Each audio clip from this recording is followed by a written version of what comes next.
ನನ್ನ ಜೊತೆ ಇವತ್ತು ಕನ್ಯಾಕುಮಾರಿ ಶಾಲೆಯ ಚೇರ್ಮನ್ ಹಾಗೂ Ganapallavi auditorium, Sai sports badminton academy, ಹಾಗೆ ಹಲವಾರು ಅಸೋಸಿಯೇಷನ್ಸ್ ಇವ್ರ ಅಂಡರ್ ನಡೀತಾ ಇದೆ. ಸರ್ ನಮಸ್ತೆ, ತಮ್ಮ ಪರಿಚಯ ಮಾಡ್ಕೋಬೇಕು ಅಂತ ಕೇಳ್ಕೊಳ್ತೀನಿ ಸರ್. ನನ್ನ ಹೆಸರು ಡಾಕ್ಟರ್ ಎಚ್ ತುಕಾರಾಮ್ ಅಂತೇಳಿ. ನಾನು ಮಳತ್ತಳ್ಳಿಯಲ್ಲೇ ಹುಟ್ಟಂಥ ಒಬ್ಬ ರೈತರ ಮಗ. ನಾನೊಂದು ಸಂಸ್ಥೆಯನ್ನು, ನಮ್ಮ ತಂದೆಯವರು ಬಿಟ್ಟೋಗಿರ್ತಕ್ಕಂಥ ಒಂದು ಸಂಸ್ಥೆಯನ್ನು ನನ್ನ ಕನ್ಯಾಕುಮಾರಿ ಸಂಸ್ಥೆ ಕಾರ್ಯದರ್ಶಿಯಾಗಿ ಕೆಲಸ ಮಾಡ್ತಾಯಿದ್ದೀನಿ. ಜೊತೆಗೆ ಗಾನಪಲ್ಲವಿಯ ಒಂದು ಆಡಿಟೋರಿಯಮನ್ನು ಸ್ಥಾಪನೆ ಮಾಡಿ ಆಗ ಕೆಲವು ಹಾಡುಗಾರರಿಗೆ ಅವಕಾಶಗಳನ್ನು ಮಾಡಬೇಕು ಅಂತ ಮಾಡ್ತೀವಿ. ಸರ್ ಎಷ್ಟು ವರ್ಷ ಆಯಿತು ಈ ಒಂದು ಸುಂದರವಾದ ಆಡಿಟೋರಿಯಂ ಸ್ಥಾಪನೆ ಮಾಡಿ? ನಾವು ಈಗಾಗಲೇ 1.5 ವರ್ಷಗಳು ಕಳೆದಿದೆ. ಓಕೆ. ನಾವು ಬೇರೆ ಬೇರೆ ಕಡೆ ಎಲ್ಲ ಹೋಗಿ ಹಾಕ್ತಾ ಇತ್ತು, ದೂರ ಆಯಿತು ಅನ್ನೋ ದೃಷ್ಟಿಯಲ್ಲಿ ಜನ ಸೇರಿಕೊಂಡು ಒಂದು ಆಡಿಟೋರಿಯಂ ಮಾಡಬೇಕು ಅಂತ ಮಾಡಿದ್ವಿ. ಸರ್ ನಿಮ್ಗೆಲ್ಲರಿಗೂ ಗೊತ್ತಿರ್ಬೋದು, ನೀವು ಬೇಸಿಕಲಿ ಮಲ್ಲತ್ತಿರೋರು, ನೀವು ಮನ್ಸು ಮಾಡಿದ್ರೆ ಇಲ್ಲೊಂದು ಮಾಲ್ ಕಟ್ಬೋದಾಯಿತು, PVR ಥಿಯೇಟರ್ ಕಟ್ಬೋದಾಗಿತ್ತು, ಬಟ್ ಆಡಿಟೋರಿಯಮೇ ಯಾಕೆ ಸರ್? ನಾನೊಬ್ಬ ಮುಖ್ಯವಾಗಿ ನಾನು ಶಾಲಾ ಶಿಕ್ಷಕನಾಗಿರ್ತಾರೆ. ಶಿಕ್ಷಣ ನನ್ನ ವೃತ್ತಿ.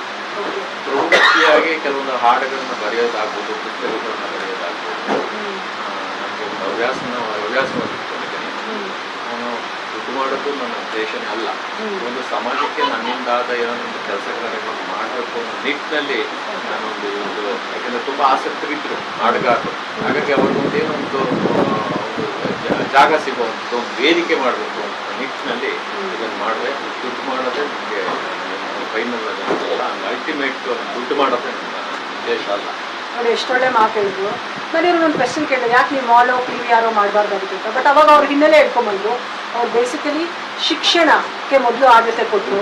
ಆಮೇಲೆ ಸೆಕೆಂಡು ಅವರು ಸಂಗೀತ ಸಾಹಿತ್ಯದಲ್ಲಿ ಅವ್ರ ಆಸಕ್ತಿ ಇರೋದ್ರಿಂದ ಅವ್ರನ್ನ ಕರೆದು ಉಳಿಸಿ ಬೆಳೆಸಿ ಏನೋ ಒಂದು ಮಾಡಬೇಕು ಈ ಕ್ಷೇತ್ರದಲ್ಲಿ ಅನ್ನೋ ಉದ್ದೇಶದಿಂದ ಅವರು ಇಲ್ಲಿ ಆಡಿಟೋರಿಯಂ ಕಟ್ಟಿದ್ದಾರೆ. ಸೊ ದುಡ್ಡು ಮಾಡೋ ಯಾವುದೇ ಒಂದು ಥಾಟ್ ಕೂಡ ಅವ್ರ ಮನಸ್ಸಲ್ಲಿ ಬರಲಿಲ್ಲ. ತುಂಬ ಸುಂದರವಾಗಿ ಅಚ್ಚುಕಟ್ಟಾಗಿದೆ ಆಡಿಟೋರಿಯಂ. ಒಳ್ಳೆ ಸ್ಟೇಜ್ ಇದೆ, ಸ್ಪೀಕರ್ಸ್ ರೆಡಿ ಇದೆ, ಹಾಡು ಹೇಳಕ್ಕೆ ಮೈಕ್ ಇದೆ, ಎಲ್ಲ ಇದೆ. ಸೊ ಇನ್ಯಾಕೆ ಜನಗಳು ಮನೇಲಿ ಸುಮ್ಮನೆ ಕೂತಿದ್ದೀರಾ?